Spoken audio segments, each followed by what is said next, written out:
என்னுடைய விண்ணப்பத்தையும் வேண்டுதலையும் திருவுள்ளத்தில் கொண்டரலாம். நாம் இந்த மாதத்தில் இந்த ஜெபத்தை குறித்து அதிகமாய் படித்து கொண்டிருக்கிறோம். நம்ம நீதியினால எவ்வளோ ஜெபம் கேட்கப்பட்டுச்சு, பரிசுத்தத்தினால எவ்வளோ ஜெபம் கேட்கப்பட்டுச்சு, நம்முடைய நற்கிரியலினால எவ்வளோ ஜெபம் கேட்கப்பட்டுச்சு, நம்முடைய உபவாசத்தினால எவ்வளோ ஜெபம் கேட்கப்பட்டுச்சு, நம்முடைய இரவு விழித்திருப்பினால எவ்வளோ ஜெபம் கேட்கப்பட்டுச்சு, இல்லை நம்முடைய சாட்சி நிமித்தம் எவ்வளோ ஜெபம் கேட்கப்பட்டுச்சு அப்படின்ற விஷயங்கள்லாம் நம்ம பட்டியலிட்டு பார்த்தோம் என்றாலும், கடவுள் நம்ம மேலே வச்ச இரக்கத்தினால கேட்கப்பட்ட ஜெபம் தான் அதிகமாக இருக்கும். அதுதான் ஒரிஜினல். சில நேரத்தில் பாவி பண்ற ஜபத்தை கூட ஆண்டவர் கேட்கிறார். என்ன ஜபம் தெரியுமா?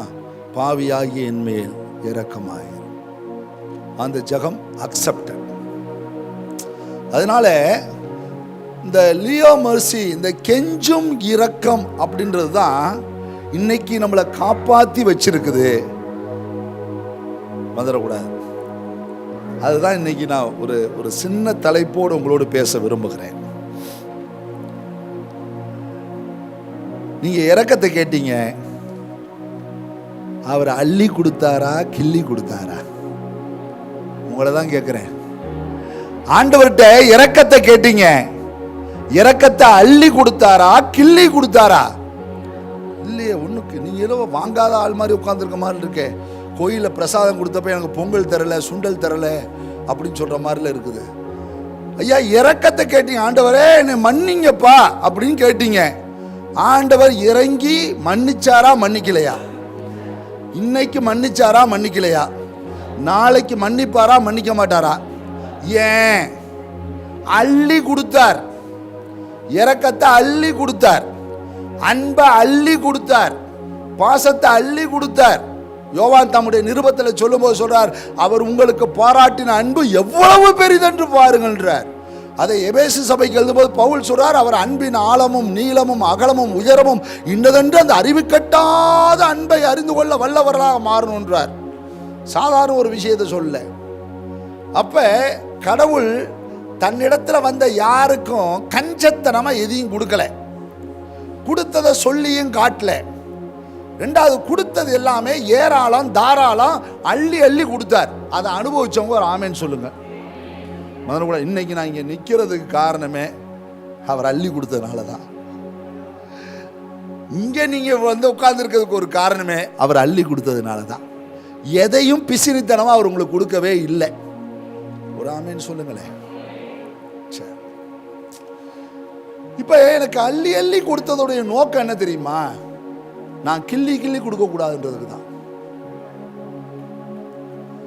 எனக்கு அள்ளி அள்ளி கொடுத்தவரை பற்றி அறிவு எனக்கு நல்லா இருந்துச்சுன்னு வைங்களேன், நான் கிள்ளி கிள்ளி கொடுக்க மாட்டேன். அதனால தான் பரமண்டலங்களுக்கு எங்கள் பிதாவை ஜெபத்தை சொல்லும்போது, என் கடனாளிகளை நான் மன்னிப்பது போல என் கடன்களை.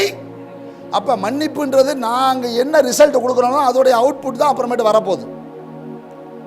என் கடனாளிகளை நான் மன்னிப்பது போல என் கடன்களை என்ன செய்யும்? நான் சொல்லுவேன், இது பிலீவர்ஸோடைய பிரேயர். ஆனா நான் கடன் பட்டதை முதலே அவர் மன்னிச்சிட்டார். இன்னைக்கு கடன் பட்டிருக்க கடனை மன்னிக்கணும்னா, ஆண்டவரே என் மேல் இரக்கமாயிரும் நான் கேட்க கூடாது. நான் யாரை மன்னிக்காம இருக்கணும் அவங்கள நான் மன்னிச்சிட்டேன்னா இந்த இரக்கம் பொத்துக்கிட்டு ஊத்த ஆரம்பிச்சிடும். நான் இப்படி சொல்றேன், அள்ளி கொடுத்தவர் வாரி கொடுப்பார். அள்ளி கொடுத்தவர் எப்படி கொடுப்பாரு? அவர் சொல்றாரு, வாரி இறைத்து மடியிலே கொட்டுவாரலாம், அமுங்கி குலுங்கி சறுக்கி விழும்படு. ஒன்ன நம்மளால் அப்படியே துண்டா பார்த்துட்டு அப்படியே காசு பணத்தை தான் யோசிப்பான். ஏன் அள்ளி அள்ளி கொடுக்கிற ஒரு தெய்வத்திட்ட வந்துட்டு இன்னைக்கும் கிள்ளி கிள்ளி கிள்ளி கிள்ளி, நான் எனக்கு பிடிச்சாதான் பேசுவேன், பிடிக்கலன்னா பேச மாட்டேன். என்னால் அப்படிலாம் நீங்க நினைக்கிற மாதிரிலாம் நேசிக்க முடியாது. நானும் காயப்பட்டவன் தான். உடனேலாம் என்னால் சீச்சிட முடியாது. புரியல? எனக்கு தான் வேதனை தெரியும். அப்படிலாம் மன்னிச்சிட முடியாது பாஸ்டர். இருந்தால் பண்ண கொடூரம் கொஞ்சம் நெஞ்சம் இல்லை பாஸ்டர். நமக்கு எங்கிருந்து வந்தது என்று தெரிந்திருந்தால் அது நம்முடையது அல்ல என்று நாம் தீர்மானித்திருப்போம். வந்தது ஏதோ நாம் கொண்டு வந்தது போலவே நினைத்து கொண்டு அதெல்லாம் உன்னை மன்னிக்க முடியாது அப்படின்ற இடத்துல போய் நிற்கிறதுனால தான் மெர்சியோடைய ஓவர்ஃப்ளோ இன்ன வரைக்கும் நமக்கு வரல. ஓவர்ஃப்ளோ வரணும். ஃப்ளோலையே இவ்வளோ சந்தோஷமா இருப்பீங்கன்னா ஓவர்ஃப்ளோவில் எவ்வளோ சந்தோஷமா வைப்பார். ஓவர்ஃப்ளோ சொல்லுங்க பார்க்கலாம். சைனாவில் ஒரு பெரிய ஒரு ஃபால்ஸ் இருக்கு. உலக மனிதர்கள் அங்கே போய் அதை பார்க்கறதுக்காக அடிக்கடி போவாங்களாம். அது எப்போதுமே வத்தாதான். எப்போதுமே என்ன செய்யாதான்? வற்றவே வத்தாதான். ஃபால்ஸ் விழுந்துக்கிட்டே இருக்குமா, அதை பார்த்து அவ்வளோ ரசிப்பாரலாம். அவ்வளோ பெரிய உயரமான பிரம்மாண்ட இடத்துல வந்துட்டு இருக்குதான். சரியான ஒரு வெயில் காலத்தில் 2 மனிதர்கள் என்ன செஞ்சாங்களாம், எப்படா வெயில் காலத்துலையும் இவ்வளோ தண்ணி ஊற்றுது, மேலே போய் பார்த்துருவோண்டான்னு சொல்லிட்டு இங்கேருந்து மேலே ஏறி போய் பார்த்தா போர் போட்டு புரியுங்களா பைப்பு வச்சு தண்ணியை ஊற்றிட்டு இருக்காங்களாம். உடனே இவங்க நேராக நீதிமன்றத்தை போய் அன்னைக்கு அரசாங்கம் மக்களை ஏமாத்துகிறது அப்படின்னு சொல்லி ஒரு ஷூட் பண்ணியிருக்காங்க. அப்போ நீதிபதி வழக்காரங்களை கூப்பிட்றா, அரசு தரப்பில் வழக்கறிஞர் வழக்காடுறார். அப்போ அரசு தரப்பு சொல்கிறார், மழை காலத்தில் தண்ணி ஃப்ளோயிங்காக வந்துட்டுருக்கோம், வெயில் காலத்தில் கட்டாயம் தண்ணி வராது. அரசாங்கத்துடைய எண்ணம் என்னன்னா, மக்கள் எந்த விதத்திலும் ஏமாந்து போகக்கூடாது என்பதற்காக நாங்கள் செயற்கை நீரூற்றை உண்டாக்கி வெயில் காலத்திற்கென்று வைத்திருக்கிறோம். அதே தண்ணி தான், அதே வேகம்தான், விழுற இடமும் அதுதான். ஒன்று போர் போட்டு விட்டுருக்கிறோம். மக்களை வெறுமையை அனுப்புவது எங்களுடைய திட்டம் அல்ல.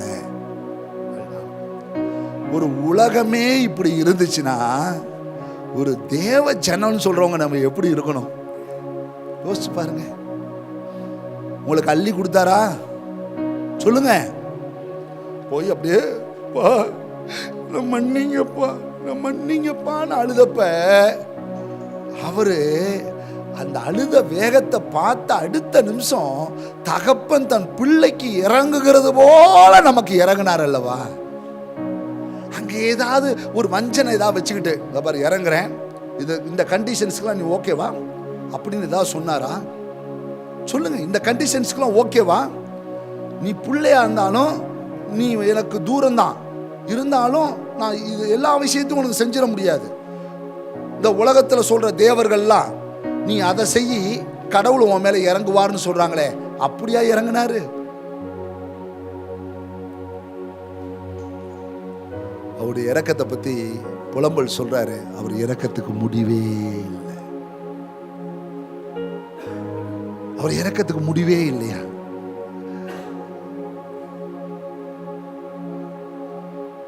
காஷ்மீர்ல போன சுற்றுலா பயணிகள்ல இந்த 27 பேர் மரணம் அடைஞ்சப்ப அதோடைய பக்கத்து வேலையில இருந்த ஒரு பெண்மணி சொல்றா, ஜஸ்ட் எ மினிட், சாப்பாடை வாங்கிட்டு போயிடுவோம்னு சொன்னதுல தான் நாங்க தப்பிச்சோம். அவர் காட் இஸ் மெர்சி. நாமெல்லாம் நூல் இலையிலே தப்பித்தவர்கள், மயிர் இலையிலே தப்பித்தவர்கள், எரிகிற நெருப்பிலிருந்து தப்புவிக்கப்பட்ட கொள்ளிகளை போல நம்பலாம். நமக்கெல்லாம் மரணம் எழுதப்பட்ட சாசனம் என்றைக்கோ தெரியுமா? அந்த ஜீவ சாசனம் மரண சாசனத்தை விழுங்கினதுனால இங்கே நிற்கிறேன். தெரியுமா? எனக்கு என்றைக்கோ மரணம் 3 வயதிலே மரணம் எழுதப்பட்டது. பீட்டர் இறந்து விட்டான். 3 வயதிலே எழுதின மரண சாசனத்தை பார்த்து ஆண்டவர் சொல்றார், யாருக்கு எழுதியிருக்கிற? பீட்டருக்கு. எந்த area? 37 high school street, Ponmalaipatti, Trichy 4. இல்லையே, அவன் ஒரு முக்கியமான வேலைக்காக அழைக்கப்பட்டவன். இல்லையே, செத்துட்டான்.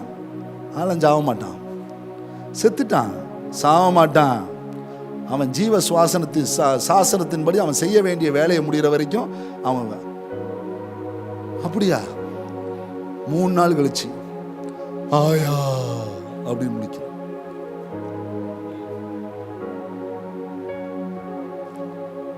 மரண சாசனத்தை ஜீவ சாசனம் ஆண்டுச்சு. இங்க அப்படிதான் வந்து உட்கார்ந்துருக்கிறோம் எல்லாரும். கொஞ்சமா யோசிச்சு உங்களுக்கு நான் சொல்றது விளங்குதா இல்லையான்னு தெரியல. நாமெல்லாம் மயிரிலையில தப்பித்தவர்கள். சொல்லுங்க, மயிரிலையில தப்பித்தவங்க. டாக்டருடைய டெஸ்ட்ல நமக்கு அதாவது அந்த பேப்பரே மாற்றி போட்டார். மறந்துடக்கூடாது. முன்னாடி வந்ததும் புளோமினால், பின்னாடி வந்ததும் புளோமினா. மறந்துடக்கூடாது. இந்த பேப்பரை இந்த பிள்ளைக்கு காமிச்சேன்னா செத்து போயிருக்கும். பேப்பரை தூக்கி அந்த புளோமினாக்கு போட்டு இந்த பேப்பரை தூக்கி இந்த புளோமினாக்கு போட்டோன்னே ஏமா ரிப்போர்ட் நார்மலா அப்படியே எல்லா வியாதியும் போயிடுச்சு. அப்படி வந்து உட்கார்ந்த ஆளுங்க நம்மெல்லாம். இல்லையா? புரிகிறதா இல்லையா? விளங்குதா இல்லையா? எல்லாம் கவனிச்சு பாருங்க. அள்ளி அள்ளி கொடுத்தாருயா அன்பை, அள்ளி அள்ளி கொடுத்தாருயா இறக்கத்தை, அள்ளி அள்ளி கொடுத்தாருயா சுகத்தை, அள்ளி அள்ளி கொடுத்தாருயா ஜீவனை, எல்லாமே அள்ளி அள்ளி கொடுத்தாருயா. அது எதனால தெரியுமா? நான் கெஞ்சினேன், அழுதேன், இந்த ஒரு முறையாவது காப்பாத்துங்க ஆண்டவரே, இந்த ஒரு முறையாவது என்ன தப்புவீங்க ஆண்டவரே, இந்த ஒரு முறையாவது என்ன ரட்சிங்க ஆண்டவரே என்று சொன்னதுக்கு அவர் அள்ளி அள்ளி கொடுத்த ஆசீர்வாதங்கள் இதெல்லாம். அள்ளி அள்ளி கொடுத்தவருக்கு நீ என்னத்தை கொடுத்த சொல்லு. போமா, நம்ம யாருன்றது தெரியும். வாருங்கள் பார்ப்போம், செல்வோம் மத்தேயு 18ஆம் அதிகாரத்திற்கு வேகமாய் திருப்புவோம். ஆமா, மத்தேயு எழுதின சுவிசேஷம் 18ஆம் அதிகாரத்துக்கு செல்வோம்.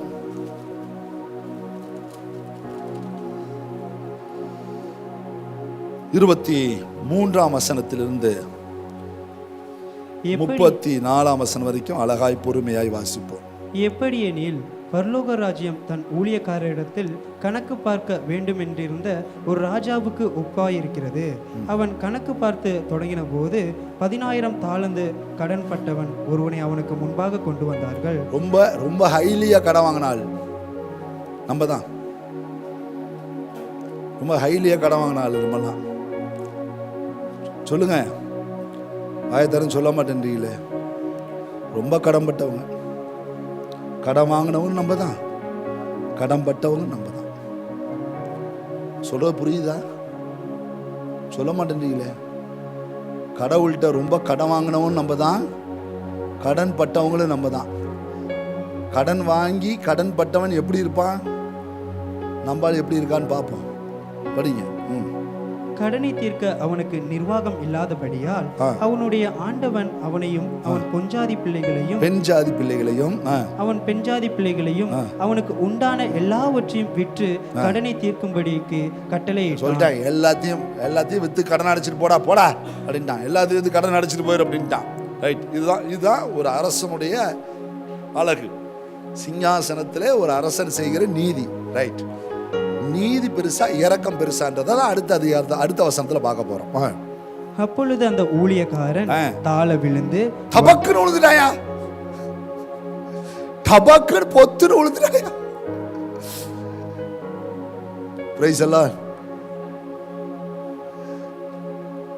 கடன்பட்டது ஓவர். அரசனுடைய நீதி சரி,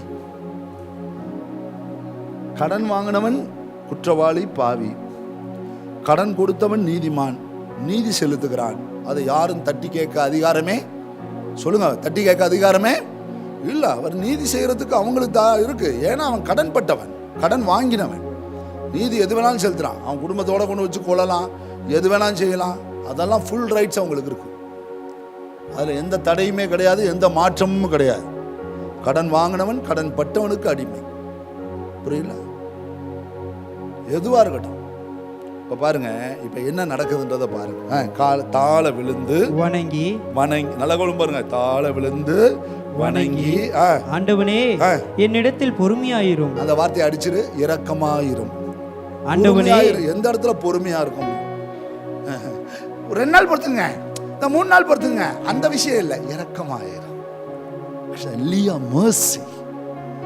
அப்பனா காலில் விழுந்து அழுது வணங்கி, ப்ளீஸ் ப்ளீஸ் என் மேல இரக்கமா இருங்க, என் மேல இரக்கமா இருங்க அப்படின்னு ஒருத்தன் அழுகுறது பேரு தான் அந்த இரக்கத்தை கெஞ்சி வாங்குவது, கடவுளத்தில் கெஞ்சி ஜெபம் பண்ணுவது.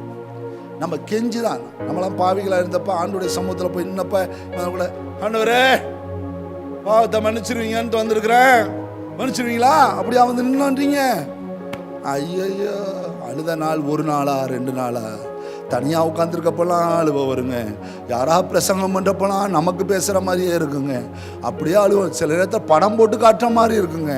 ஐயோ தாங்கவே தாங்காது, குத்தும் கொடையும் முதல்ல கூட. ஆனால் அந்த நிலைமையிலும் மனசெல்லாம், ஆண்டவரே நீங்கள் தான்ப்பா என்னை மன்னிக்கணும், நீங்கள் தான்ப்பா என்னை ஏற்றுக்கணும், நீங்கள் தான்ப்பா எனக்கு தயவு செய்யணும்னு சொல்லி அழுத அழுகை, அந்த கெஞ்சின மன்றாட்டு, ஆண்டவனே என்னிடத்தில் இரக்கமாயிரும், எல்லாவற்றையும் உமக்கு கொடுத்து தீர்க்கிறேன் என்றான். அந்த ஊழியக்காரனுடைய ஆண்டவன் மனதிறங்கி அவனை மனமிறங்கி சொல்லுங்க, மனமிறங்கி mercy, அந்த கெஞ்சி அழுது வணங்கி காலில் விழுந்து அவன் கதர்னதுக்கு அவன் கொடுத்த அந்த தாராளம் ஏராளம், புரியுங்களா, அள்ளி கொடுத்தது என்னன்றதை பார்த்தீங்கன்னா, மனம் இறங்கி அவனை விடுதலை பண்ணி கடனையும் அவனுக்கு மன்னித்து விட்டார். கடனையும் அவனுக்கு மன்னித்து விட்டார். சொல்லுங்க, இது யாரு? இது யாரு? ஏன் இது யாருன்னா நான் சொல்ல மாட்டேன்றீங்க? பின்னாடி அவன் வேற மாதிரி வரானே, அதனாலயா? சொல்லுங்க, மன்னிச்சதுல நம்ம வரோம்ல அந்த கேரக்டர்ல. இது யாரு சொல்லுங்க? நிறைய பாவம் செஞ்சது யாரு? நல்லவர்களே, நீதிமான்களே, நிறைய பாவம் செஞ்சது யாரு?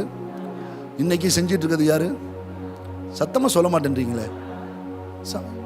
அது சத்தமா சொல்றதுனால ஒன்று குறைஞ்சு, ஐயோ பக்கத்தில் இருக்க யாராவது கேட்டுவிட்டு என்ன எவ்வளோ செஞ்சீங்க, என்னம்மா அடிக்கடி பாச சொல்லிக்கிட்டே இருக்கிறீங்க. சொல்லுங்க, பாவம் செஞ்சவன் நான் தான். அநேகமாயிரம் பாவங்கள் செய்தேன்.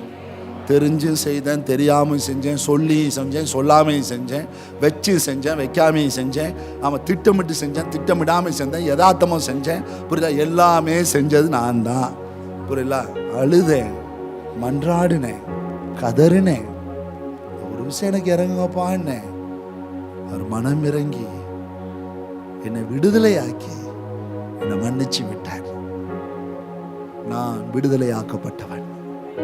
சொல்லுங்க, விடுதலையாக்கப்பட்டவன். மன்னிச்சுட்டு அடிமையா வச்சுக்கல, விடுதலையாக்கி மன்னிச்சு என்னை பிள்ளையா வச்சிருக்கிறார். கையை தெளிவா சொல்லுங்க பாருலாம். அவர் என் மேல வச்ச இறக்கம் எப்படிங்க? அள்ளி கொடுத்ததுங்க. சொல்லுங்க, என்ன கொடுத்ததுங்க? அள்ளி கொடுத்தது. சொல்லுங்க பாங்க, எவ்வளவு கொடுத்தாரு? என்ன சொல்லிக்கணும்? அவன் கேட்டது என்ன? கடனை அடைச்சு தீர்த்துறேன்னு சொன்னான். சரி சரிடா, ஆமா அதுக்கு வட்டி போடுறா அப்படின்னு சொல்லல. அதுக்கு வட்டி போட்டுறேன், அவன் அடைச்சி தீக்கிற வரைக்கும் அதுக்கு வட்டி போட்டு, அதுக்கு குட்டியை போடு, எல்லாம் சொல்லல. ஒரே வார்த்தை, மன்னிச்சிட்டேன், மறந்துட்டேன், உன்னை விடுதலை ஆக்கிட்டேன். You are my children of God. அள்ளி கொடுத்தார், அள்ளி கொடுத்தார். சிலுவையில் அள்ளி கொடுத்தார். ரத்தம் சிந்துறப்ப அள்ளி கொடுத்தார். ரத்தத்தை பச்சாபாதமாக வச்சுக்கல, ரத்தமும் தண்ணீரும் வர அளவுக்கு கொடுத்தார். ஹல்லேலூயா. எதையும் தனக்காக வச்சுக்கலங்க, எல்லாத்தையும் நமக்காக ஒப்பு கொடுத்தாருங்க. வசனம் சொல்லுது, எல்லாத்தையும் எனக்காக. வசனம் நீங்க எபேசியரோ கலாத்தியரோ ஏன் ஏசியா 53 எங்க பகுதியில் அந்த ஜீசஸ் கிரைஸ்ட பத்தி பேசுற இடத்துல எல்லாம் நமக்காக நமக்காக நமக்காக நமக்காக நமக்காக சொன்ன வார்த்தையினுடைய முழு அர்த்தங்களும் சாராம்சங்களும் எதை சொல்லுதுன்னா, அவர் தனக்கென்று எதையும் வைத்துக் கொள்ளாமல் எல்லாவற்றையும் நமக்காக கையளித்தார் என்ற அந்த தாராளத்தையும் ஏராளத்தையும் அள்ளி கொடுத்ததையும் சொல்லுது. எப்பேற்பட்ட தேவனிடத்தில் நம்ம வந்திருக்கிறோம் நினைக்கிறப்ப, நன்றி அப்பா, நன்றி. இதுக்கு பேர் தான் லியா மர்சி. கெஞ்சினே இறங்கினார், அழுதேன் இறங்கினார், வணங்கின என்னை காப்பாத்தினார், என்னை கைவிடல, இன்னைய வரைக்கும் என்னை கைவிடல. சொல்லுங்க, இன்னைய வரைக்கும். ஆயத்தன சொல்லுங்க, இன்னைய வரைக்கும் கைவிடல, இன்னைய வரைக்கும் இனிமேலும் கைவிட மாட்டார். இனிமேலே நான் பாதியில் விட்டுட்டு போக மாட்டார். முடிவு வரைக்கும் என்னை காப்பார். எனக்கு எழுதப்பட்ட மரண சாசனத்தை ஜீவ சாசனமா எனக்கு மாற்றி வச்சிருந்து, என்னுடைய புஸ்தகத்தை மரண புஸ்தகத்தில் எழுத வச்ச பேரை ஜீவ புஸ்தகத்தில் எழுத வச்சு, ஜீவ புஸ்தகத்தில் எழுதப்பட்ட பேரை ஆட்டுக்குட்டியாவுடைய ஜீவ புஸ்தகத்தில் மாற்றி பீட்டரை ப்ரொமோட் பண்ண அந்த புஸ்தகத்தை மாற்றி இந்த அவார்டு மாற்றுவாங்க பாருங்க. ஐசியூலேருந்து இன்னொரு ஐசியூ மாற்றுவாங்க. அதுக்கு ஏதோ இன்னொரு என்ஆர் ஐசியூ என்ன சொல்லுவாங்க. அந்த ஐசியூ அப்படி தான் நான் ரூம் கொண்டு போவாங்க. இப்படியா ஒன்றுன்னா மாற்றி கடைசியில் முத்தத்தில் வந்து பில்லை வாங்கிட்டு அனுப்பி விட்ருவாங்க. அவ்வளோதான், பதறக்கூடாது. ஆண்டவர் அப்படி அனுப்பலை, புரியுங்களா? மரண வாசனையாய் நியமிக்கப்பட்டவன் ஜீவ வாசனைக்கென்று நியமிக்கப்படுகிறான். ஜீவ வாசனைக்கென்று நியமிக்கப்பட்டவன் ஆட்டுக்குட்டியாருடைய ரத்தத்தினாலும் சாட்சியின் வசனத்தினாலும் சாத்தானை ஜெயிக்கிறதுக்காக நியமிக்கப்படுறான் என்று போட்டு அழகாக என்னை ஸ்டெம்பர் பண்ணி, என்னை கிளியர் பண்ணி, என்னை அற்புதமாக நடத்தி அள்ளி அள்ளி கொடுத்த தெய்வம். புரியுங்களா? இப்ப பாருங்க கீழே நடக்கிறத. அப்படி இருக்க அந்த ஊழியக்காரன் புறப்பட்டு போகையில், நம்மால் புறப்பட்டார், எவ்வளவு ஜாலியா போறேன். இயேசு வந்த வீட்டிலே சந்தோஷமே, இயேசு வந்த வீட்டிலே சமாதானமே, இயேசு வந்த வீட்டிலே சந்தோஷமே சந்தோஷம். எவ்வளவு ஜாலியா பொண்டாட்டி பிள்ளையோட கிளம்பிருப்பான்றீங்க. வேற கூட ரொம்ப வெயிலா இருக்கு, கொடைக்கானல் போகலாமா? ரொம்ப வெயிலாக இருக்குது. ஒகேனக்கல் போகலாமா? ரொம்ப வெயிலாக இருக்குது. அங்கே போகலாமா இங்கே போகலாமா அப்படின்னு யோசிக்கிற காலத்தில் இவன் என்ன யோசிச்சிருக்கான்னு பாருங்க. அந்த ஊழியக்காரன் புறப்பட்டு போகையில் தன்னிடத்தில் 100 வெள்ளிப்பணம் கடன்பட்டிருந்தவனாகிய, எவ்வளவு? 100 வெள்ளிப்பணம் கடன்பட்டிருந்தவன். இவர் வாங்கினது எவ்வளவு? 10,000. அவன் வாங்கினது எவ்வளவு? 100. கொஞ்சம் அழுத்தமாக சொல்லுங்களேன். 100. அவன் 10,000. உண்மையாகவே இப்படி தான் சபை இருக்குன்றத திட்டமிட்டு காட்டுது வேதம். இப்படி தான் ஒரு ஊழியக்காரன் இருக்கிறான்றதை திட்டமிட்டு காட்டுது சபை வசனம். நினைக்கிறப்ப அப்படியே மனசெல்லாம் வேதனையாக இருக்கு. பாருங்களேன், கீழே படிங்க. தன் உடன் வேலைக்காரரில் ஒருவனை கண்டு, இவருக்கு வேற சப்ஸ்டியூட்டுக்கு ஒரு வேலைக்காரர் பாருங்க, வேற இவரே கடங்காரன், இவருக்கு ஒரு வேலைக்கார வச்சு வாழ்ந்துருக்காரு பாருங்க. அவனை கண்டு அவனை பிடிச்சு தொண்டையை நெரித்து, பத்தியில என்னது? தொண்டையை நெரித்து, ஆவியானவர் பேச சொல்லட்டும், அப்ப பேசுறேன். ஆவியானவர் பேசாதன்றாரு. அது அசுத்தாவி, அது பேசாதன்றார். எது அசுத்தாவி? ஏதோ அசுத்தாவி தெரியல. புருஷனா, பொண்டாட்டியா, பிள்ளையா, அம்மா அப்பாவா? ஐயே, நான் மனசுல எவ்வளவு வச்சுட்டு வாழ்ற தெரியுமா? உன்னை யார் அப்படி வாழ சொன்னது? மனசுல இறக்கி வச்சுட்டு குடும்பம் நடத்து. மனசுல வச்சுக்கிட்டே குடும்பம் நடத்த முடியாது, கொடுமை தான் நடத்த முடியும். இன்னும் அந்த ஊர்ல கேட்டாக, இந்த ஊர்ல கேட்டாக, அந்த ஊர்ல கேட்டாக, இந்த ஊர்ல கேட்டாக. இப்ப பரலோகம் உன்னை கேட்குது, கிளம்புறியா? ஏதோ ஒரு முடிவுக்கு வா. யோசித்து பாருங்க. கணவனோடு மனக்கசப்பு, மனைவியோடு மனக்கசப்பு, பெற்றோரோடு மனக்கசப்பு, பிள்ளைகளோடு மனக்கசப்பு, மாமியாரோடு மனக்கசப்பு, மருமகளோடு மனக்கசப்பு. நான் சொல்றேன், உங்களுக்குள்ளாரே கிறிஸ்துவுக்குள்ளார மன்னிக்கிற சுவாபம் இல்லைன்னா எப்படி வேர்ல்ட்லி பீப்புள் நம்மளை பார்த்து கிறிஸ்துவுக்குள்ளார நீங்க வாழ்ற நற்கந்தத்தை கோர்த்து ஏற்றுக்கொள்வார்கள்? சொல்லுங்க பார்க்கலாம். உங்களைப் போல நானும் ஒரு பாடுள்ள மனுஷன்தான். எனக்கு மனதில் எவ்வளோ வேதனைகள், கஷ்டங்கள், எவ்வளோ சந்தனை, எவ்வளோ விஷயங்கள் கடந்து போவோம். அப்போல்லாம் நான் தேவசமுத்திரம் சொல்லுவேன், ஆண்டவரே, நான் அப்படி ஒரு நபரை என் கண்ணு முன்னாடி பார்க்குறப்ப என் முகத்தில் இருக்க புன்னகை ஒரு நாளும் குறையக்கூடாது ஆண்டவரே. ஆண்டவரை சொல்லுவேன், ஆண்டவரே, நான் எனக்கு யாராவது துரோகம் பண்ணியிருந்தா, ஆண்டவரே என்னை யாராவது நிந்திச்சிருந்தா, என்னை யாராவது பேசியிருந்தா, ஆண்டவரே அவங்களுக்கு முன்னாடி நான் நிற்கிறப்ப என் முகத்தில் ஒரு சின்ன பாவனை கூட வரக்கூடாது ஆண்டவரே. அது கூட வாழ்க்கைனா கஷ்டம் இருக்கும். நாம் தினம் சந்திக்கிற எல்லா மனிதர்கள் நமக்கு நண்பர்கள் அல்ல. எத்தனையோ துரோகிகளை சந்திக்கிறோம், எதிரிகளை சந்திக்கிறோம், வஞ்சனையாளர்களை சந்திக்கிறோம், நிந்திக்கிறவர்களை சந்திக்கிறோம், நம்முடைய கூட இருந்து குளிப்பறிக்கிறவர்களை கூட சந்திக்கிறோம். யோசிச்சு பாரு, இப்படிப்பட்ட மனித குலத்துக்கு நடுப்புற நான் வாழ வேண்டிய ஒரே வாழ்க்கை என்னை மன்னிச்சவரை பார்த்து வாழ வேண்டிய வாழ்க்கையை தவிர எனக்கு முன்னாடி நிற்கிறவங்களை பார்த்து வாழ்கிற வாழ்க்கை இல்லை. இவன் யாருங்க? நான் இவனை எதுக்காக மன்னிக்கிறேன் தெரியுமா? லாபத்துக்காக மன்னிக்கிறேன். உங்களுக்கு தெரியுமா? உங்களுக்கு அது உங்களுக்கு தெரியாது, மறந்துடக்கூடாது. நான் பிஸ்னஸ் மேன், எனக்கு தெரியும். இங்கே $100 நான் மன்னிச்சேன்னா எனக்கு அங்கே $10,000 மன்னிக்கப்படும். புரிஞ்சா இல்லையா? அப்போ இன்னைக்கு போய் வீட்டுக்கார்ட்ட சொல்லுங்க, உங்களை மன்னிக்கிறேன், கிறிஸ்துவுக்குள்ளார அவங்க மன்னிக்கிறேன். இன்னும் இவ்வளோ ஈஸியாக சொல்கிறேன், எனக்கு $10,000 வரப்போகுது. ஐ கெயின். உனக்கு சந்தோஷமா நான் வாழ்றத பார்த்து உனக்கு தெரியணும், இவ எப்படா இப்படி சந்தோஷமா இருக்கிறா, ஐயோ என் புருஷனடா இவ்வளோ சந்தோஷமா இருக்கிறான், ஐயோ எங்க அம்மா அப்பா எப்படா இவ்வளோ சந்தோஷமா இருக்காங்க, எப்படி என் மாமியார் இப்படி சந்தோஷமா இருக்காங்க, என் மருமகள் எப்படி இவ்வளோ சந்தோஷமா இருக்கிறா. கிறிஸ்துவுக்குள் வெற்றி. சல்லிய மர்சி. தொண்டையை புரிச்சு நெரிச்சானா. என்ன செஞ்சானா? போட்டு கழுத்த அப்படா தர. எப்போ கொடுக்குற? கொடுக்கலையா? கொடுக்கலையா? இப்போ என்ன நடக்குது? நீ பட்ட கடனை எனக்கு கொடுத்து தீர்க்க வேண்டும் என்றான். பட்ட கடனை சொல்லுங்க பார்க்கலாம். நீ பட்ட கடனை கொடுத்து தீர்க்கணும் சொல்ல. அப்பொழுது அவனுடைய உடன் வேலைக்காரன் அவன் காலிலே விழுந்து, அவன் காலில் இவன் விழுந்தப்ப அங்க உளுந்த காலை நினைச்சிருந்தானா எவ்வளோ பெரிய இறக்கத்தை அவன் சம்பாதிச்சிருக்கலாம். புரியல? இதை அவனுடைய வேலைக்காரர் போய் எஜமான்ட்ட சொல்றாங்க. தேவதூதர்கள்லாம் பார்த்துட்டு தான் இருக்கிறாங்க, எல்லாம் பக்கத்தெல்லாம் உட்காந்து பார்த்துட்டு. நீங்கள் பிரசங்கம் கேட்குறப்பயே யார் யாரெல்லாம் திட்டிட்டு உட்காந்துருக்கிறீங்க, எல்லாரும் சேர்ந்து என்ன திட்டுறீங்களாலாம் பார்த்துட்டு இருக்காங்க. மேலே போய் தகவலை கொடுத்துருவாங்க. இன்றைக்கி சாயந்தரத்துக்குள்ளே தகவல்லாம் போயிடும். மதுரைக்கூடாது, நாளையிலேருந்து ஓப்பனிங் ஸ்டார்ட். மதுரைக்கூடாது. என்ன சொல்ல வரீங்க? ஆமாம், இவர் ரொம்ப ஈஸியாக சொல்லுவார். நம்ம இடத்துல இருந்து பார்த்தா தானே அவருக்கு தெரியும். அவனுக்கு இருக்க கஷ்டம் அவனுக்கு தான் தெரியும். அவர் சும்மா ஜாலியாக இருக்கிறாரே, அவருக்கு நேகவில் அவனுக்கு இருக்க கஷ்டம் ஒவ்வொருத்தரும் வாங்க உதையும் திட்டம் அடியும் குத்தும் மனசில் இருக்க வேதனை யார்கிட்ட போய் சொல்லும்? எப்படி ரொம்ப ஈஸியாக மன்னிக்க முடியும்? உன்னை ஈஸியாக மன்னிக்க சொல்ல, கெயினாக தான் மன்னிக்க சொல்கிறேன். நீ பிஸ்னஸ் மேனாக மாறிடல. மறந்துடக்கூடாது.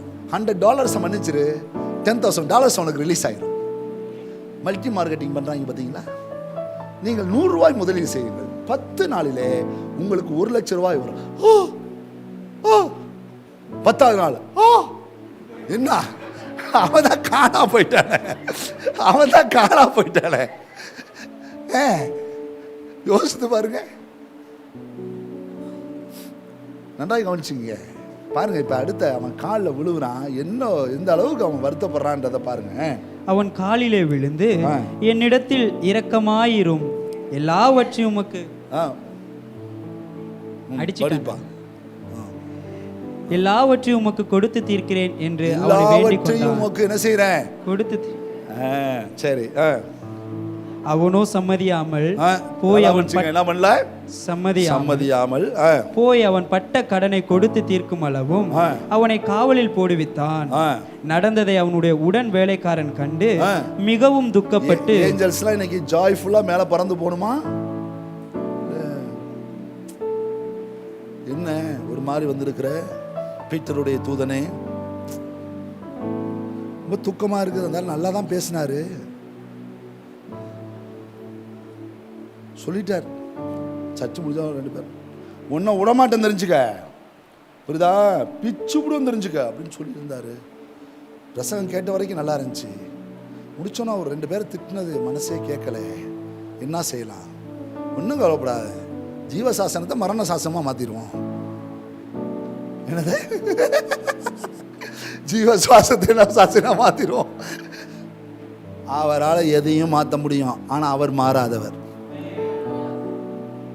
என்ன அப்படியே என்ன ஐடியாவோட போகிறீங்க பாருங்க. இங்கேருந்து புறப்படுற தூதர்கள் சந்தோஷமாக அனுப்ப போடுறவங்களாம் கையில் தெளிவாக சொல்லுங்க பாருலாம். ஸ்டெயின்ஸோடைய மனைவி தான் கணவரும் தான் பிள்ளைகளை எரிஞ்சிருக்கிற அந்த ஜீப்பை போய் நின்று பார்த்துட்டு அவங்க கண்ணில் அந்த விழுந்த அந்த கண்ணீர்கள் அந்த பக்கத்தில் போய் நெருங்கி போகிறாங்க. அப்போ அந்த 2 பிள்ளைகளும் இப்படி அரவணைச்ச நிலையில் அந்த எலும்புக்கூடு இருக்கிறதையும், அந்த பிள்ளைகளுடைய அந்த கை வச்ச இடத்துல மட்டும் அந்த பிள்ளைகளுடைய உடல் தீயாமல் இருக்கிறதையும் அந்த தாய் கண்டுட்டு தன்னுடைய அறைக்கு ஓடி போனாங்களா. ஆண்டவரே என்னை மன்னிங்க, எனக்கு இதுலேருந்து நீங்கள் கற்றுக் கொடுத்த பாடத்துக்காக நன்றி. என் கணவருடைய கரம் அது அணைக்கிற இடத்துல மட்டும்தான் பாதுகாப்பு. என் கணவருக்கு எனக்கும் கொடுத்த பிள்ளைகளை ஒரு தகப்பன் அரவணைக்கிற இடத்துல மட்டும்தான் பாதுகாப்பு. ஆனால் உங்கள்கிட்ட மட்டும்தான் ஆண்டவரே முழு பாதுகாப்பு எங்களுக்கு இருக்குது சொல்லிட்டு அந்த குற்றவாளியை கூட்டு வந்து, அம்மா உங்கள் கணவரை கொண்டு இவங்கதாம்மா, என்ன செய்றீங்கன்னு சொன்ன பொழுது நின்று அவனை பார்த்து சொன்னாங்களா, ஜீசஸ் லவ்ஸ் யூ, உன்னை இயேசு நேசிக்கிறார். அந்த அம்மா சமீப காலத்தில் ஒரு பேட்டி கொடுத்துருக்குறாங்க. இந்த வார்த்தைகள்லாம் எப்படி எளிதாக உங்களால் சொல்ல முடிஞ்சுச்சு? நாங்கள் எங்கள் இந்திய மண் பழிக்கு பழி வாங்குற மண், பதில் செய்கிற மண், தண்டனை கொடுக்குற மண், நீங்கள் எப்படி இதை இவ்வளோ ஈஸியாக கையாள உங்களால் முடிஞ்சிச்சு அப்படின்னு கேட்ட பொழுது அந்த தாய் சொன்ன ஒரே வார்த்தை, ஜீசஸ்.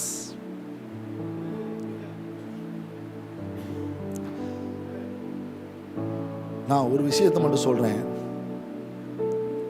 என்னிடத்தில் கடன்பட்டவன் என்னை போல கடன்பட்டவன் அல்ல, இதை மனதிலே கொள்ளுங்கள்.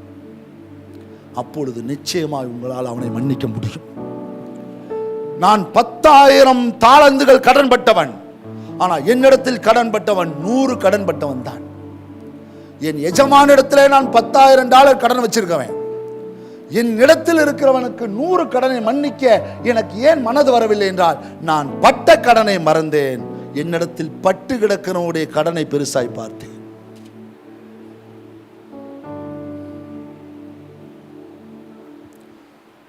ஒரு உலக பெண்மணி,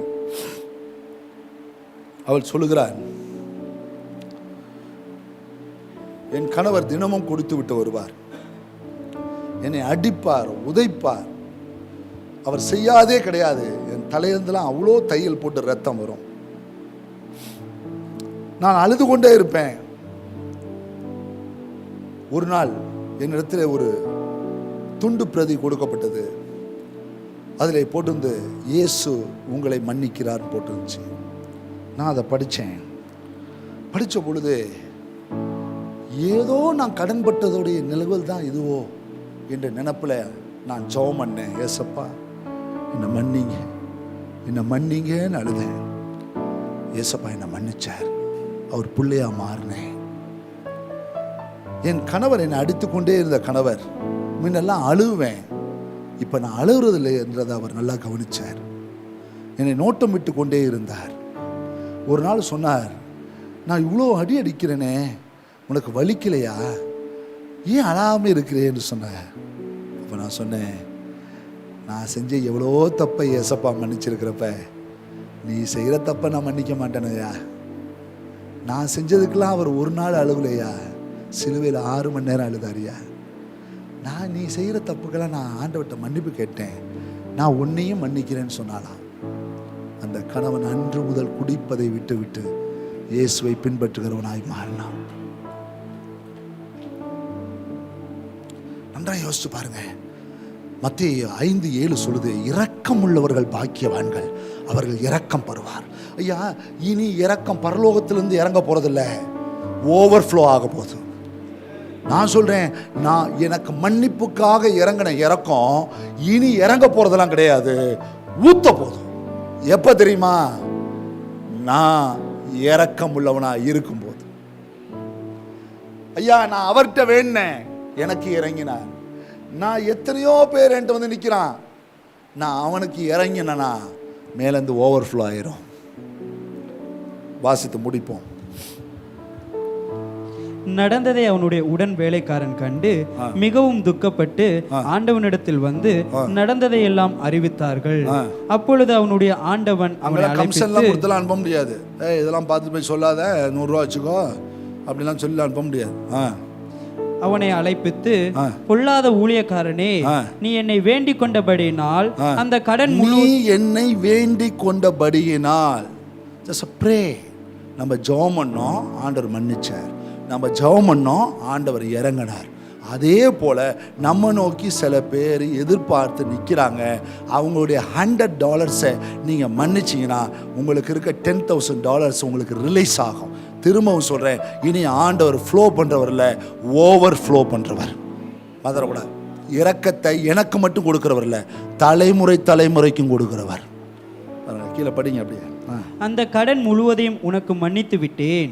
நான் உனக்கு இறங்கினது போல நீயும் உன் உடன் வேலைக்காரனுக்கு இறங்க வேண்டாமோ என்று சொல்லி அவன் உடனே ஆண்டவன் கோபம் அடைந்து அவன் பட்ட கடனை எல்லாம் தனக்கு கொடுத்து தீர்க்கும் அளவும் ஜீவ சாசனத்தில் இருந்த ஆளை தூக்கி இப்ப எங்க போட்டாரு பாருங்க. பட்ட கடன் எல்லாம் தீர்க்கும் அளவும் உபாதிக்கிறவனிடத்தில் அவனை ஒப்பு கொடுத்தான். அதாவது அப்படின்னா என்ன அர்த்தம்னா வெளுக்கிறவங்க. ஆமா, லத்தி சார்ஜ், அடி சாத்து. ஐயோ ஐயோ வேண்டாம், 100 வாங்கினவன போய் இவ்வளவு தொந்தரப்படு. எங்க எஜமான் எவ்வளவு நல்ல எஜமான், $10,000 கடன் பட்டுட்டு நீ என்ன நினைச்சிட்டு இருக்கிற சாத்தா. ஐயோ முடியல. இப்ப மறுபடியும் ஐயா இந்த சாசனத்துக்கு மாத்தப்படுறாரு, மரண சாசனம் மாத்தப்படுறாரு. செல்லியா மர்சி. இரக்கம் உள்ளவர்கள் பாக்கியவான்கள், இரக்கம் பெறுவார்கள். நான் சொல்றேன், உங்களை மட்டும் தெரிஞ்சுங்க, என்ன போல பாவி இந்த உலகத்திலே இல்லை. சொல்றவங்க எத்தனை பேர்? என்ன போல ஒரு பாவி இந்த உலகத்திலே கிடையாது. எத்தனை பேர் சொல்லுவீங்கன்னு கேட்டேன். சொன்னா மன்னிக்கப்படும், சொல்லனா மகா பாவியா மாறிடுவேன். மகானால மாற மாட்டேன். நம்மில் பாவம் இல்லை என்போமானால் நான் நம்மை நாமே வஞ்சிக்கிறவர்களாயிரும், சத்தியம் நமக்குள் இராது. பாஸ்டர் நான் அதெல்லாம் பண்ணதில்லை, இதெல்லாம் பண்ணதில்லை. ஐயோ ஒரு பாட்டி எப்படி தான் என் ஃப்ரெண்டோட அம்மா ரொம்ப அட்டகாசம் பண்ணோம், ரொம்ப பக்தி, ஜபமாலை பண்ணிக்கிட்டே இருக்கோம். அம்மா நான் பல முறை போய் சுவிசேஷம் சொல்லுவேன், கேட்கவே கேட்காது, போப்பிட்டார் அப்படின்னோம். மதுரை கூட ஒரு நாள் சாயந்தரம் போகிறேன், அந்த அம்மா உட்காந்து அஜித் படம் பார்த்துக்கிட்டு இருந்துச்சு, வயசு 70. மதுரை கூட போய் உட்காந்தோன்னே என்னம்மா இப்படிமா இருக்கிறீங்க, நல்லா இருக்கீங்களா? நல்லா இருக்கிறேன், நீ இந்த மாதிரி நேரத்தில் வந்து என்னை சினிமா பார்க்க விடாமல் கெடுத்துடுறேன் அப்படின்னு சொல்லும். மதுரை கூட பார்த்துனா உன்னை எதுக்குமா பண்ண போகிறேன், இருமா உனக்கு இருக்குது அப்படின்னு சொல்லி உட்காந்து பேசிக்கிட்டே இருந்தேன். சொன்னேன், அம்மா நீ தப்புலாம் பண்ணியிருக்கியா இல்லையாம்மான்னு கேட்டேன். ஒரு தப்பு பண்ணதில்லை. இப்போதான் கன்னிகையாக இருந்தப்போ கூட ஒரு ஆம்பளை எடுத்து பார்த்ததில்லை. மதுரை கூட கல்யாணம் பண்ண கூட அடுத்தவன் புருஷனை பார்த்தது கிடையாது. மதுரை கூட நான் என் கண்ணை என் வீட்டுக்கார கேளு, அந்த மனுஷனை பார்த்த பார்வை எப்படி இருக்குன்னு பாருன்னார். அவர் நொந்து நூலாகி இப்படி உட்காந்துருந்தார். மதுரை கூட ரொம்ப பார்த்துருச்சு போல இருக்கு. அவர் பரிதாபமாக இருந்தார். மதுரை கூட என்ன பீட்டு அம்மாட்டெல்லாம் பேசாதியா விடியா அப்படின்ட்டார். அப்படியே பேசிட்டு அம்மா உங்கள்கிட்ட உண்மையாக பாவமே செய்யலையா? நான் இப்பயும் சொல்கிறேன், 3 நேரம் ஜெபமாலை பண்ணுறேன், 1 நேரம் கோயில் போகிறேன், கடவுள் என்கிட்ட எந்த பாவத்தையும் பார்க்கல, நான் சுத்தமானவன், அது எனக்கு தெரியும். கேட்டு கோச்சிக்காதம்மா. என்ன உன் வயசுக்கு இந்த அஜித் படம் தேவையான்னு? உன் வயசுக்கு இந்த அஜித் படம் தேவையா? உன் அவன் கூட பார்க்காம இருக்கிறான். புரியல? திரும்ப சொல்கிறேன் உங்களுக்கு, நான் பாவி, ஐ ஆம் எ சின்னர், நான் சின்னர். இதை ஏற்றுக்கொள்ளுகிற மனப்பக்குவம் இருக்கிறவனால மட்டும்தான் மற்றவர்களை மன்னிக்க முடியும். என் பாவத்தை அவர் மன்னிக்கிறார். எவ்வளோ பாவம் சொல்லுங்க பார்க்கலாம். என்னது டைரியெல்லாம் பத்தாது. மதம் கூட எழுதுன்னா எழுதிக்கிட்டே இருக்கலாம். மரண சாசனத்தை ஜீவ சாசனையா மாற்றி கொடுத்த தெய்வம் ஐயா அவரு. நான் பட்ட கடன் அவ்வளோப்பா, எவ்வளவா கடன். அன்னைக்கு ஒரு அம்மா சொல்லுதுன்னா, பாஸ்டர் நான்லாம் ஒரு பாவம் என் கண்ணு முன்னாடி கூட வந்தா கூட சூச்சு போ அப்படின்னுவான். அப்படிலாம் போவாது. நீ இப்படி செஞ்சாலும் போவாது. அது புத்திக்குள்ளார போயிட்டு தான் போகும், மூளைக்குள்ளார அதோடைய சாசனம் இருக்க இடத்துக்குலாம் அது போயிட்டு தான் போகும். பறக்க வேண்டிய இடத்துக்குலாம் பறக்கும். பறக்காதெல்லாம் சொல்லாதீங்க, எல்லாம் பறக்கும். காசாசை பறக்கும், பெண் ஆசை பறக்கும், பதவி ஆசை பறக்கும், எல்லா ஆசையும் உள்ளார பறந்து தான் போயிட்டு இருக்கோம். இதெல்லாம் ஜெயங்கொள்வதற்கு தான் ஆண்டவர் நம்மளை மெர்சிக்குள்ளார அழைச்சிருக்கிறார். இரக்கத்தை சம்பாதிங்க. எதை சம்பாதிக்கிறீங்களோ இரக்கத்தை சம்பாதிங்க. நியாய தீர்ப்பு நாள்ல நீங்க செஞ்ச நீதியோ நீங்க செஞ்ச மற்ற எந்த காரியமும் பேசப்படுவதில்லை. பரிசுத்தமாய் வாழ்ந்தவளே வருக வருக அப்படிலாம் கூப்பிட மாட்டாரு. இரக்கம் நியாய தீர்ப்பு என்பதான் மேன்மை பாராட்டும். நீங்க எந்த அளவுக்கு அந்த கடனை மன்னிக்கிறீங்களோ அந்த அளவுக்கு உங்க கடன்கள் அங்க மன்னிக்கப்படும்.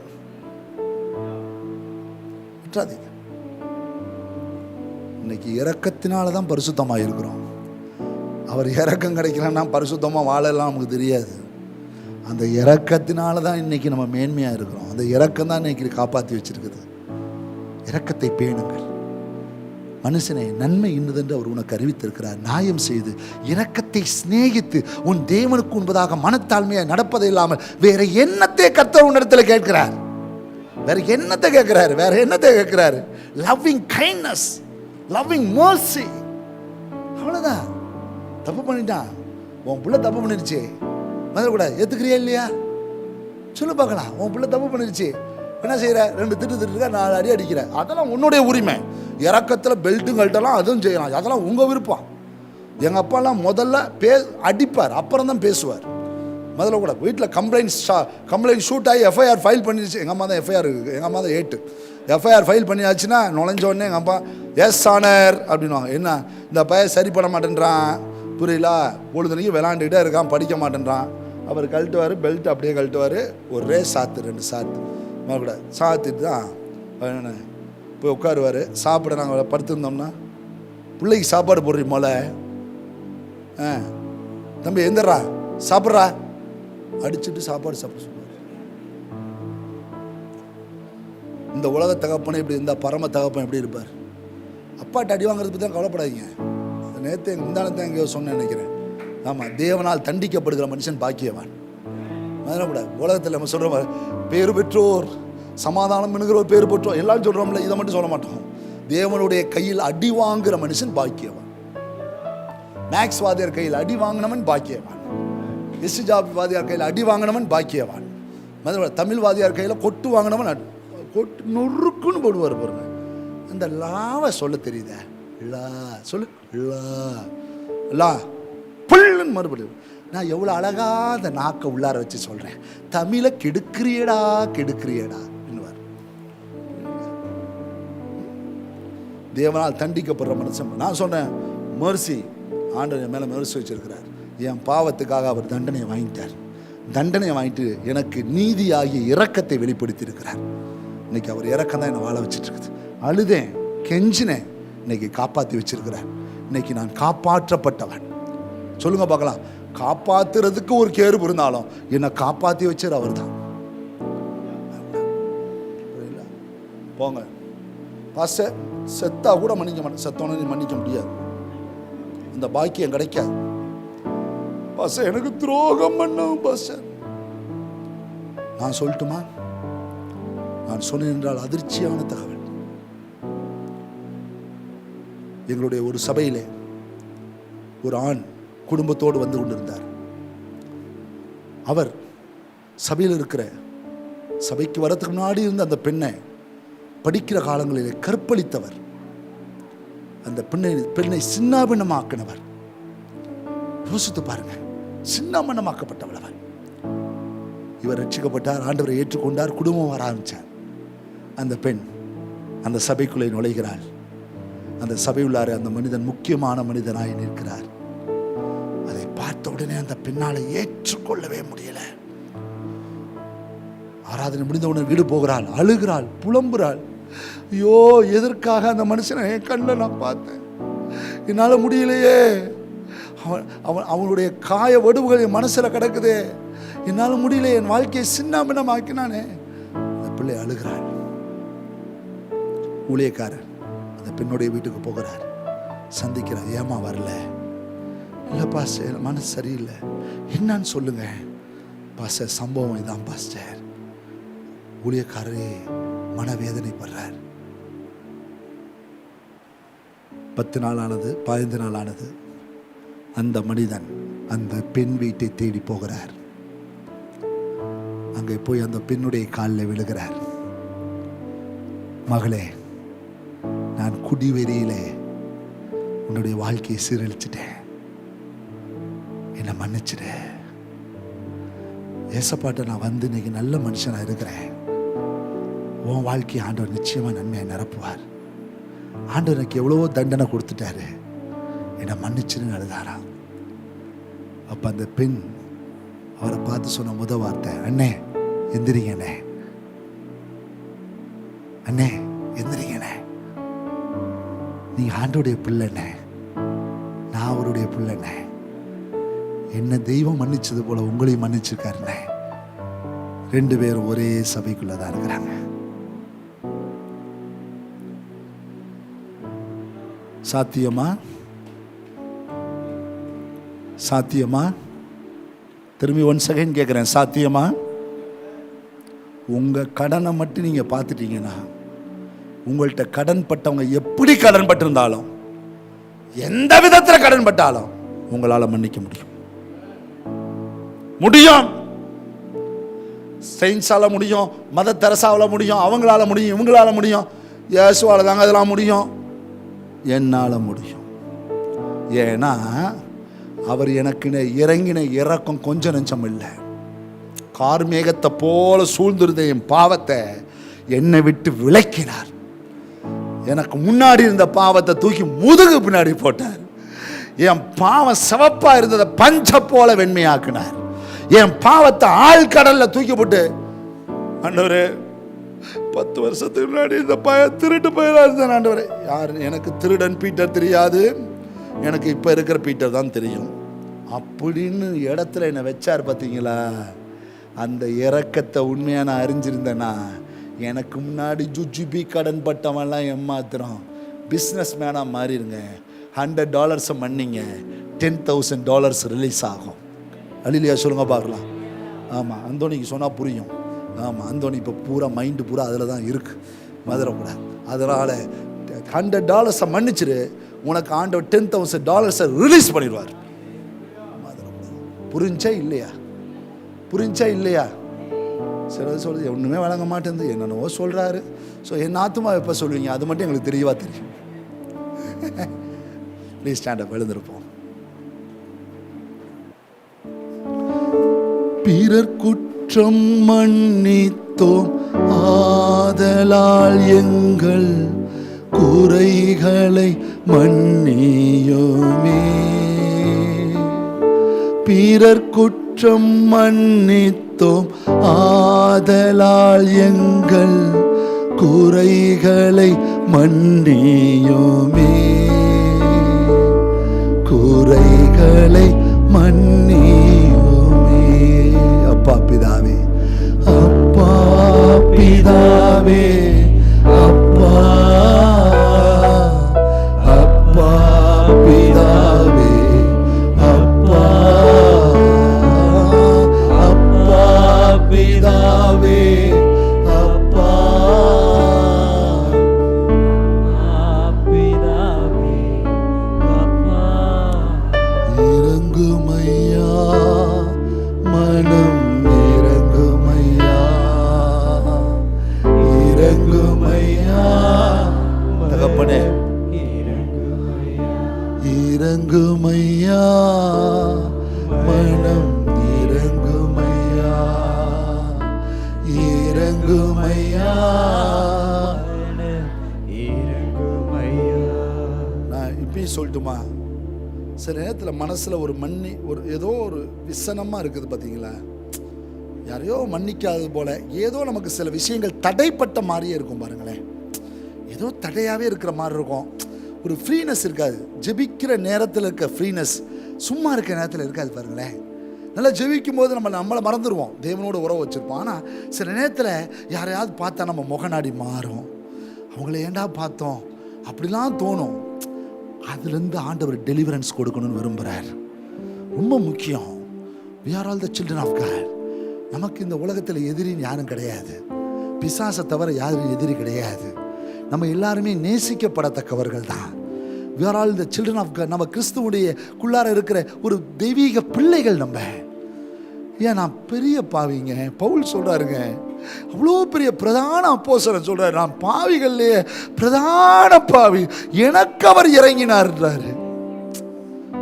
இல்லைங்க, யோசிச்சு பாருங்க. ஐயா, வெளியே செஞ்ச சில மனிதருடைய பாவங்கள் வேணா கண்ணுக்கு தெரிஞ்சிருக்கலாம். நம்மளாம் வெளியே செய்யாமலே மனசுக்குள்ளார செஞ்ச பாவங்கள் அவ்வளோ இருக்குது. இதையெல்லாம் கர்த்தர் மன்னிச்சாரே, $10,000 மன்னிச்சாரே. ஆனால் எனக்கு முன்னாடி இருக்க என் சகோதரன், என் சகோதரி, என் உறவுகள், என் நட்புகள், என் சபை மக்கள் ஏதோ செஞ்ச $100 என்னால் ஏன் ஃபர்கிவ் பண்ண முடியல, ஃபர்கெட் பண்ண முடியல, மன்னிக்க முடியல, ஏன் மறக்க முடியல? அப்படின்னா எனக்கு மன்னிச்சதை நான் மறந்துட்டேனா? என்னுடைய லெவல் ஆஃப் சின்னை நான் மறந்துட்டேனா? என்னுடைய பாவத்தின் வீரியத்தை நான் மறந்துட்டேனா? ஐயா நான் செஞ்சதை போல என் சகோதரன் எனக்கு செய்யலப்பா, நான் தெய்வத்துக்கு விரோதமாக செஞ்சேன், அவன் எனக்கு விரோதமாக தான் செஞ்சான். மன்னிக்க ரெடியா? கேளுங்க. சில நேரத்தில் புருஷன் மேலே கோபம் இருக்கும், மன்னிங்க. மனைவி மேலே கோபம் இருக்கலாம், மன்னிங்க மன்னிங்க. பிள்ளைகள் மேலே கோபமாக இருக்கலாம், மன்னிங்க மன்னிங்க. அப்பா அம்மா மேலே கோபமாக இருக்கலாம், மன்னிங்க. மருமக மேலே கோபமாக இருக்கலாம், மன்னிங்க. காரணமில்லாத கோபமாக இருக்கலாம், மன்னிங்க. காரணமான கோபமாக கூட இருக்கலாம், மன்னிங்க. எனக்கு விரோதமாக எழுதப்பட்ட கையெழுத்தையே குலைச்சு போட்டாரியா. ஐயா பீட்டர் சாவுக்கு ஏதுவானவன், அவன் உயிரோடு இருக்கக்கூடாதுன்னு சொல்லி 3 வயசுல இருந்த அந்த மரண சாசனத்தை இன்னைக்கு 54 வயசு வரைக்கும் 51 வயசு வரைக்கும் ஜீவ சாசனத்தை என் மேல எழுதி வச்சு ஜீவனை கொடுத்த தெய்வத்தை முக்கியமா, எனக்கு கீழே 100 கடன் பட்டவன் எனக்கு முக்கியமா? யோபு சொல்றான், அடியேனுக்கு நீ ஜீவன் தந்ததும் இல்லாமல் தயவும் பாராட்டி. ஜெபம் பண்ணுங்க. மன்னிங்க, மறங்க. ஏன்னா ஆண்டவர் மன்னிச்சேன்னு வச்சுட்டு இருக்கல, மறந்துட்டார். ஆழ்கடல்ல தூக்கி போட்டார், முதுகு பின்னாடி தூக்கி போட்டார், பஞ்ச போல வெண்மையா மாத்திட்டார். யார் செஞ்ச துரோகமா இருந்தாலும் மன்னிங்க. மன்னிக்காத வரைக்கும் உனக்கு ரிலீஸ் ஆக வேண்டிய நன்மை ரிலீஸ் ஆகாது. நன்மை ரிலீஸ் ஆகணுமா? தேவனிடத்திலிருந்து பட்சம் வரணுமா? பட்சம் வரணுமா? பட்சிக்கிறவற்றிலிருந்து பட்சியம் புறப்பட்டு வரும்னு சொன்னாரே, அந்த பட்சியம் வரணுமா? அந்த தடைகள் நீங்கணுமா? forget. பாஸ்டர், என் கணவர் இன்னொரு லேடியோடய வாழ்ந்ததை நான் பார்த்துருக்கேன் பாஸ்டர், என்னால் மன்னிக்க முடியல பாஸ்டர். எஸ், சொல்ற அந்த பெண்ணு, நான் அப்பதான் யோசிச்சேன், ஆண்டவரே இவன் தெரிஞ்சு இவ்வளோ பாவம் செஞ்சுருக்கான், தெரியாமல் என்னுடைய வாலிப பருவத்தில் நான் எவ்வளோ பாவம் செஞ்சுருக்கிறேன், என் கண்களின் இச்சை மாம்சத்தின் இச்சை எவ்வளோ செஞ்சுருக்கிறேன். ஆண்டவரே என் புருஷன் செஞ்சதை மன்னிக்கிறேன்னு சொன்னபடி தான் கணவன் சொன்னானா ஒரே வார்த்தை, உன்னோடு வாழ நான் தகுதியற்றவன், நீ தேவனுடைய பிள்ளை, நான் தேவனுடைய பிள்ளை இல்லை, என்னை மன்னிச்சிரு அப்படி நான் பிரிஞ்சு போகிறேன்னு சொன்னானா. அப்போ சொன்னாலாம், இல்லை உன் கூட வாழ்கிறதான் என்னுடைய விருப்பம், நீ கிறிஸ்தவனா மாறணும், கிறிஸ்து உனக்குள்ள வரணும், இப்படிப்பட்ட பாவத்தில் இருக்கிறவங்களை விடுதலை ஆக்குற மனுஷனா நீ மாறணும். சவால் விடு, சவால் விடு. தான் புருஷனோட சேர்ந்து வாழ்றா, ஊழியம் செய்யறா, ஆண்டவர் பிரியமா நடக்கிறா, அவனும் தேவனுக்கு பயந்து நடக்கிறான், ஆசீர்வாதமா தேவன் வச்சிருக்கிறார். எப்படிங்க அந்த பெண் அந்த பெண்ணால திரும்ப தான் புருஷன் தான் கையை தோட பிடிக்கும்?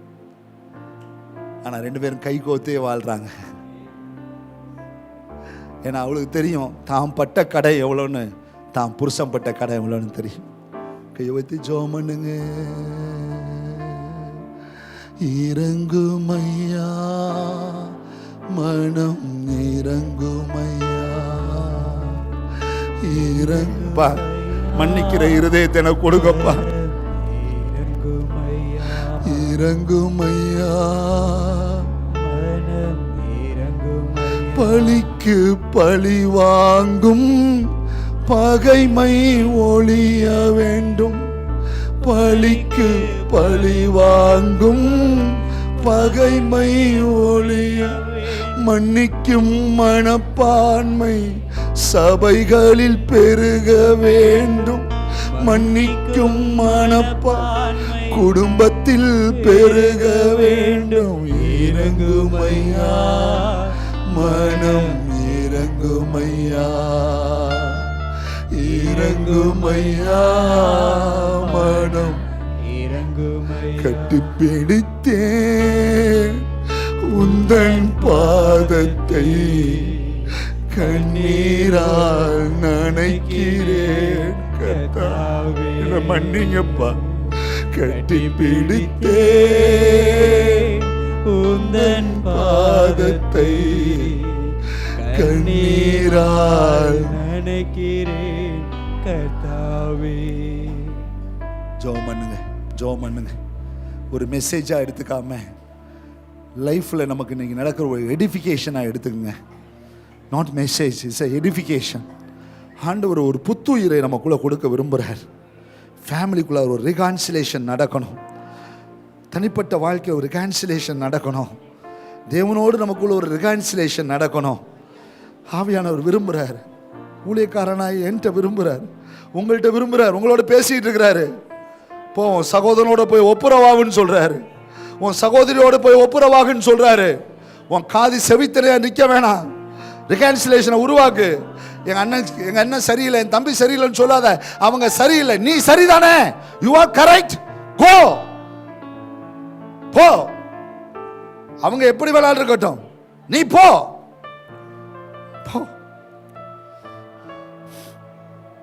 பலிபீடத்துக்கு கீழே உன் காணிக்கை வச்சுட்டு போ. உன் சகோதரர் போய் வழியிலே ஒப்புரவாக, பின்பு வந்து உன் காணிக்கையை செலுத்து. உன் மனைவியோட ஒப்புரவாக காணிக்கை வந்து செலுத்து. உன் கணவனோட ஒப்புரவாக வந்து காணிக்கை வந்து செலுத்து. உன் பெற்றோரோட ஒப்புரவாக காணிக்கை வந்து செலுத்து. உன் மருமகளோட மாமியாரோட போய் ஒப்புரவாக காணிக்கை வந்து செலுத்து. God says, it's a plea of mercy. அவர் என் தலைமுறைக்கே வருகிற இரக்கத்தை நான் தடுத்து வச்சிருக்கிறேன். என் தலைமுறை 7ஆம் தலைமுறை வரைக்கும் எனக்கு இறக்கம், 1000 தலைமுறை வரைக்கும் இறக்க செய்வேன் இருக்கார். 1000 generations. இன்னைக்கு ஆபிரகாமுடைய சந்ததியுடைய சந்ததிகளுடைய சந்ததிகளை இன்னும் பார்த்துக்கிட்டே இருக்கிறோம். இன்னும் பார்ப்போம். இயேசு வருகிற வரைக்கும் அந்த 1000 தலைமுறைகள் முடியும். அப்போது இயேசுடைய வருகை இருக்கும் என்று ஆராய்ச்சியாளர்கள் சொல்றாங்க. 1000 தலைமுறைகள். சொல்லுங்க, என்ன செய்ய போறீங்க? 100 மன்னிக்க போறீங்களா? 10,000 இழக்க போறீங்களா? 100 மன்னிச்சு 10,000 பெற போறீங்களா? தீர்மானம் எடுங்க. ஓவர்ஃப்ளோ வேணுமா? இன்னைக்கு ஒரு நாள் கிடைச்ச இறக்கம் போதுமா? ஓவர்ஃப்ளோ வேணும் எனக்கு. தலைமுறை தலைமுறையாக ஆண்டவர் எங்க மேல வச்ச இறக்கம் வேணும். என் சந்ததிகள் மேல வேணும், என் ஜெனரேஷன்ஸ் மேல வேணும். என் பிள்ளைகளுக்கு நான் சொத்து வச்ச சொத்தெல்லாம் தேவையில்லை. என் பிள்ளைகள் மேல எங்க ஆண்டவர் இரக்கமா இருக்கிறாருன்னு சொல்லணும். சாலமோனே, உன்னை தண்டிக்க தெரியாம இல்ல, தாவீது நிமித்தம் நான் உனக்கு இரக்கம் செய்வேன். உன் தகப்பனாகிய தாவீது நிமித்தம் நான் இரக்கம் செய்வேன். அவன் எனக்கு உண்பதால் மன உத்தமையா நடந்தான், அவனுக்காக இரக்கம் செய்வேன்.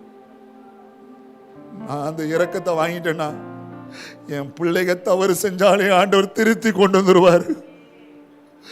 என் பிள்ளைகள் தவறுனாலும் தூக்கி எடுத்துருவாரு. என் பிள்ளையுடைய பிள்ளைகள் நிலை மாறினாலும் மறுபடியும் கூட அதை நிறுத்திடுவாரு. தாவீதின் சிங்காசனத்தை நிலைத்திருக்க பண்ணுவேன். இறங்குமையா மனம் இறங்குமையா,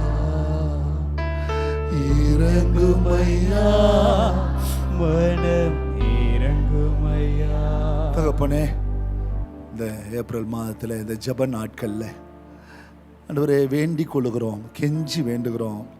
இன்றைக்கு பீட்டராகிய நான் என் மேலே இருந்த பாவ அழுக்குகளை, பாவ கரைகளை, பாவ தோஷங்களை, பாவ சாபங்களை, பாவ அக்கிரமங்களை, பாவ மீறுதல்களை உங்கள் இரக்கத்தினால மன்னிச்சிங்களப்பா. இரக்கத்தினால மன்னிச்சு என்னிட்ட கடன் பட்டுக்கிற, என்னை நிந்திச்ச, என்னை தூசிச்ச, என்னை ஏளனமா பேசின, என்கிட்ட கடப்பட்டவன் என்ன போல கடங்காரன் இல்லப்பா, என்ன போல கடங்காரன் இல்லை. அவன் செஞ்ச இந்த சின்ன பிள்ளைகளை நான் மன்னிக்கிறேன் ஆண்டவரே, மன்னிக்கிறேன். என்னுடைய ஏராளமானவைகள் மன்னிக்கப்பட்டது போல அவனுடைய சின்னதை நான் மன்னிக்கிறேன். எனக்கு தேவை உங்களுடைய இரக்கம்பா. The overflow mercy எனக்கு தேவை. இந்த ஏப்ரல் மாசத்துல கெஞ்சி நிக்கிறோம்னு கையை தூக்குங்க. கெஞ்சி நிக்கிறோம், உங்க mercy-ய கொடுங்கப்பா, உங்க mercy-ய கொடுங்க. கெஞ்சி நிக்கிறோம். எங்க தலைமுறைகள் மேல அந்த இரக்கத்தை வைங்க, எங்க மேல அந்த இரக்கத்தை வைங்க, ஊழியக்காரர்கள் மேல அந்த இரக்கத்தை வைங்க, பரிசுத்தவான்கள் மேல அந்த இரக்கத்தை வைங்க, விசுவாசிகள் மேல அந்த இரக்கத்தை வைங்க, திக்கற்றவர்கள் மேல அந்த இரக்கத்தை வைங்க, விதவைகள் மேல அந்த இரக்கத்தை வைங்க, கைவிடப்பட்டவர்கள் மேல அந்த இரக்கத்தை வைங்கப்பா, வைங்கப்பா, வைங்க. எங்க அப்பா அம்மா எதை வச்சுட்டு போனாங்களோ இல்லையோ, கடவுள்ல கண்களில் இரக்கத்தை வச்சுட்டு போயிருக்கிறாங்க. இன்றைய வரைக்கும் எங்கள் அம்மா அப்பா ஆராதிச்ச தெய்வம் எங்களை கைவிடலை. எங்கள் பிதாக்கள் ஆராதித்த தெய்வமே அப்படின்னு என்னுடைய பிள்ளைகள் பேர பிள்ளைகள் சொல்லி தேவனை ஆராதிக்கணும். செய்ய போறதுக்காய் நன்றி. எங்க மேல வச்ச இரக்கத்துக்காய் நன்றி. எங்களை மன்னித்தது போல பிறரையும் மன்னிக்கிற அந்த சுவாபம் இருதயம் வெளிச்சத்தோடு புறப்படட்டும். செய்ய போறதுக்காய் நன்றி. இயேசுவின் நாமத்தில் ஆசீர்வதிக்கிறோம் பிதாவே. என் ஆத்துமாவே கர்த்தரை ஸ்தோத்திரி, முழுவதுமே பரிசுத்த நாமத்தை ஸ்தோத்திரி. என் ஆத்துமாவே கர்த்தரை ஸ்தோத்திரி, அவர் செய்த சகல உபகாரங்களை மறவாதே. ஆமென். பிதாவாகிய தேவனுடைய அன்பும் கர்த்தராகிய இயேசு கிறிஸ்துவின் கிருபையும் தூய ஆவியாருடைய அன்னுடைய ஐக்கியமும் பாதுகாப்பும் பராமரிப்பும் நம் அனைவரோடும் உலகம் முழுக்க சகல பரிசுத்தவான்களோடும் சதா காலமும் இருப்பதாக. ஆமென். ஹல்லேலூயா, ஹல்லேலூயா. பக்கத்தில் பார்த்து கையை பிடிச்சி லியா மர்சி, லியா மர்சி அப்படி சொல்லுங்க. என்னன்னு புரியலையா? கெஞ்சும் இரக்கம். ஆமாம், தமிழ்லேயே கூட சொல்லிக்கிங்க. God bless you, God bless you.